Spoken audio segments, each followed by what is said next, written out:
राजस्थान के लोक नृत्य, ठीक है, राजस्थान के लोक नृत्य। राजस्थान के लोक नृत्य को 3 भागों में विभाजित करते हैं अपन। पहला कौन सा? जातिगत नृत्य, दूसरा व्यवसायी नृत्य और तीसरा क्षेत्रीय नृत्य। अपन देखते हैं जातिगत नृत्य, ठीक है। कौन सा नृत्य देखेंगे अपन? जातिगत नृत्य। जातिगत नृत्य में भी कौन सा देखेंगे? भील जनजाति के नृत्य। कौन सी जाति के? भील जनजाति के नृत्य, ठीक है। जाति के नृत्य को याद करने की ट्रिक बना रखी है, और ट्रिक क्या बना रखी है? नेहा युद्ध में घूम गा गा कर। क्या ट्रिक बनाई है? नेहा युद्ध में घूम गा गा कर। ने से क्या बनेगा? नेजा। ह से क्या बनेगा? हाथी मन्ना। यू से क्या बनेगा? युद्ध। द से क्या बनेगा? द्विचक्री। मैं इसके अंदर क्या है? साइलेंट है। घू से क्या बनेगा? घूमरा। ग से क्या बनेगा? गौरी। और गै से क्या बनेगा? गैर। ये सब क्या है? भील जनजाति के नृत्य हैं, और इस ट्रिक से आपको आसानी से क्या हो जाएंगे? याद हो जाएंगे, ठीक है। चलो अपन क्या है, जो भील जनजाति के नृत्य है उसमें से कौन सा पढ़ रहे हैं? गौरी नृत्य। कौन सा पढ़ेंगे? गौरी नृत्य।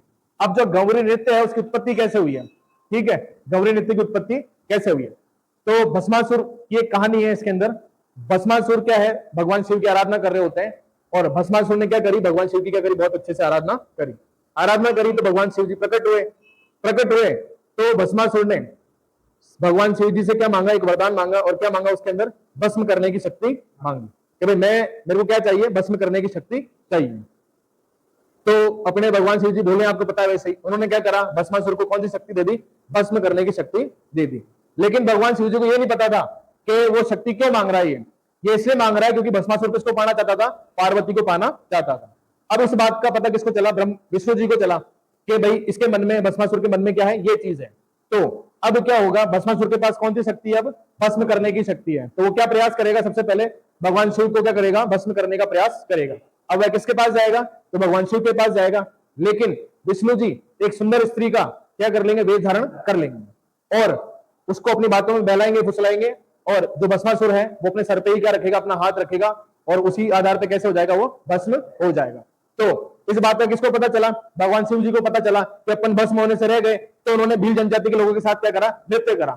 इसलिए इसको कहते हैं कि इस जाति का नृत्य है ये, भील जनजाति का नृत्य है, ठीक है। तो गौरी नृत्य की उत्पत्ति कैसे हुई है? ऐसे हुई है। गौरी नृत्य को अपन राय नृत्य के नाम से भी जानते हैं। कौन से नृत्य के नाम से जानते हैं? राय नृत्य के नाम से भी जानते हैं, ठीक है। और जो गौरी नृत्य है वो राजस्थान के लोक नृत्यों में सबसे क्या है? प्राचीन है। राजस्थान के लोक नृत्यों में क्या है? सबसे प्राचीन है। इसके अंदर दो पात्र होते हैं, दो मुख्य पात्र होते हैं इसके अंदर, जिसको क्या कहते हैं अपन? बूढ़िया, और क्या कहते हैं उसको? राया। क्या कहते हैं? बूढ़िया और राया। अब जो है गौरी नृत्य है या गौरी लोक नाट्य है, इसकी जब भी शुरुआत की जाती है, जैसे भाद्रपद कृष्ण प्रथम एकम को क्या करते हैं ये लोग? इसकी अनुमति लेते हैं। कौन सी माता जी से लेते हैं? तो खेड़ा माता जी से लेते हैं, ठीक है। गौरी नृत्य या गौरी नाटक शुरू करने से पहले कौन सी माता जी से अनुमति ली जाती है? कब ली जाती है? तो भाद्रपद कृष्ण एकम को ली जाती है। और कौन सी माता जी से ली जाती है? खेड़ा माता जी से ली जाती है। उसके बाद में इनके कपड़े वगैरह, जो भी वस्त्र वगैरह होते हैं वो तैयार करते हैं, और उसके बाद में ये नृत्य और नाटक चालू होता है। लेकिन इसके अंदर जो बूढ़िया और राया होते हैं, ये लोग क्या रहते हैं? 40 दिनों तक जो नृत्य है ये राखी के अगले दिन से 40 दिन तक चलता है। ये नाटक भी 40 दिन तक चलता है। 40 दिन नहीं तो अपन क्या कह सकते हैं? इसको सवा महीना कह सकते हैं। लेकिन इसके अंदर क्या होता है?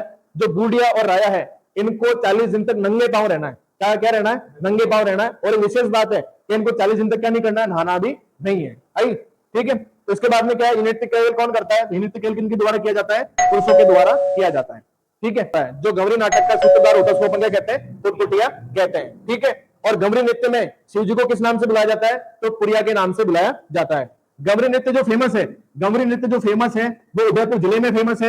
और क्षेत्र की बात कर ली जाए तो कौन से क्षेत्र में फेमस है? मेवाड़ के क्षेत्र में फेमस है। ये बात आपको ध्यान रखनी है, ठीक है। और इसके अंदर बूढ़िया और राया के अलावा जो अन्य पात्र होते हैं उनको क्या कहते हैं अपन? खेला कहते हैं। बूढ़िया और राया के अलावा जो अन्य पात्र होते हैं, अन्य नाटक करने वाले जो लोग होते हैं, अन्य कलाकार होते हैं, उनको क्या कहते हैं अपन? खेलिया कहते हैं। एक होता है झामत्या। क्या होता है? एक झामत्या। झामता क्या करता है? जो यहाँ की क्षेत्रीय भाषा होती है, क्षेत्रीय भाषा के अंदर क्या करता है? वो गौरी के लोक कविताएं गाता है। काय की गाता है? गौरी की लोक कविताएं गाता है। उसको अपन क्या कहते हैं? झामत्या। झामत्या के साथ एक व्यक्ति होता है खटखटिया। कौन होता है? खटखटिया। खटखटिया का काम क्या होता है कि जब झामत्या कविता गाएगा उसके पीछे पीछे कौन गाएगा? खटखटिया गाएगा। और झामत्या एक तरह से इसमें किसका काम करता है? जोकर का काम करता है, ठीक है। ये बात समझ में आता की जाती है। गठावन बठावन का मतलब होता है जब पार्वती की विदाई हो रही होती है तो उसको अपन क्या कहते हैं? गठावन बठावन कहते हैं, ठीक है। इस जो गौरी नृत्य के कई सारे लघु नाट्य हैं, उन्हें लघु नाट्यों में से एक बहुत ज्यादा इंपॉर्टेंट है। उन्हें लघु नाट्यों में सबसे ज्यादा इंपॉर्टेंट कौन सा है? कान गुजरी वाला। कौन सा वाला? कान गुजरी वाला। क्योंकि इसमें लगभग 8 से 10 लघु नाट्य है, लेकिन कान गुजरी वाला एक लघु नाट्य ऐसा है जिसमें मंजीरे और चिमटे का वाद्य यंत्र का प्रयोग होता है, ठीक है, मजीरे और चिमटे का वाद्य यंत्र का प्रयोग होता है। इसके अलावा जितने भी नाट्य हैं उसके अंदर क्या होता है, बांदल और थाली वाले वाद्य यंत्रों का प्रयोग होता है। तो ये जो कान गुजरी वाला है ये दूसरे लघु नाट्यों से क्या है, थोड़ा अलग है।